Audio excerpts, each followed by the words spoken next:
Okay. Martin Bakole will stop Usyk and obliterate Daniel Dubois.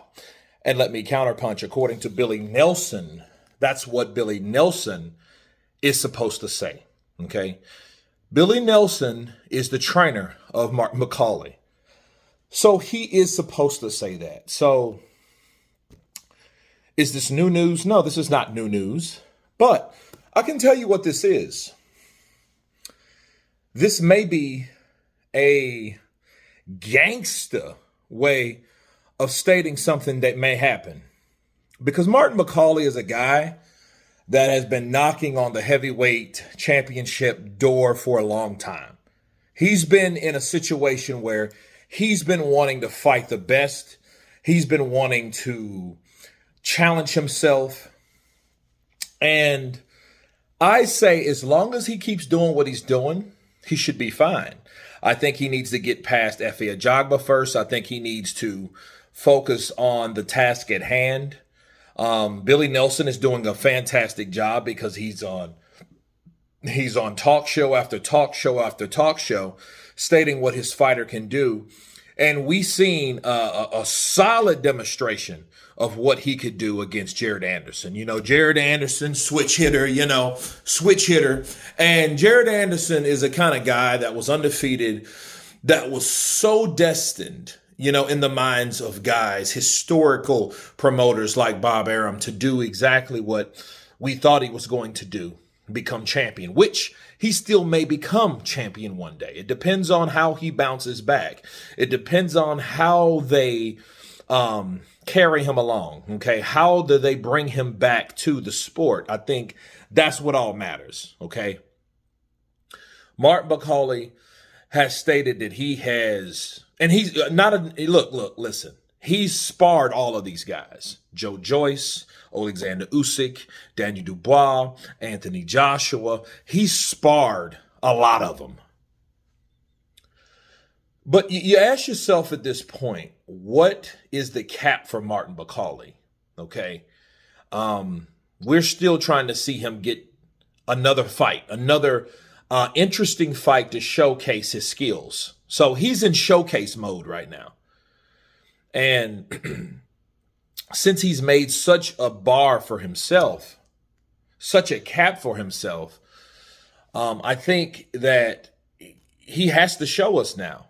You know, like I told you guys, if he didn't do what he did against Jared Anderson, he wouldn't be up for discussion anyway. Now he's right in the mix with everyone else.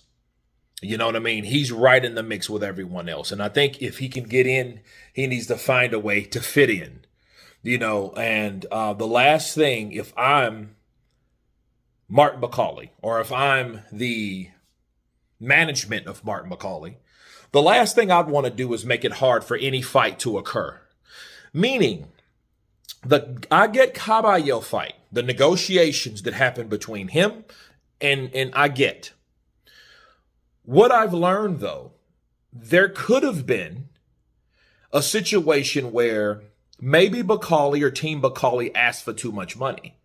Maybe they demanded too much money based on what they recently done.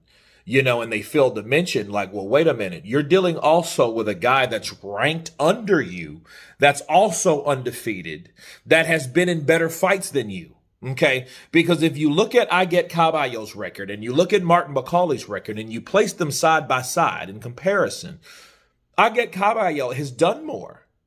Yeah. Arslanbek Markmadov was an undefeated, huge potential fighter. He took him out, just like Jared Anderson was. Okay, that's the equilibrium right there. That's balanced. But the incentive was who? Frank Sanchez. Well, what did Frank Sanchez do? Frank Sanchez sent Efe Ajagba into doubt. Okay, he sent him into doubt. And so that's 2 wins to Martin Bakole's 1 win. Okay, so your 1 win in the squared circle does not measure up to what Aguet Caballo has done in 2 fights with 2 fighters. Okay, both undefeated. Both guys were destined to do what they're going to do. Now, sure, there's a backstory or an excuse or a reason or whatever on why those fights went the way they did, because Arslan Big Mark Badal supposed to had a broken hand, and Frank Sanchez recently just got off the phone with him.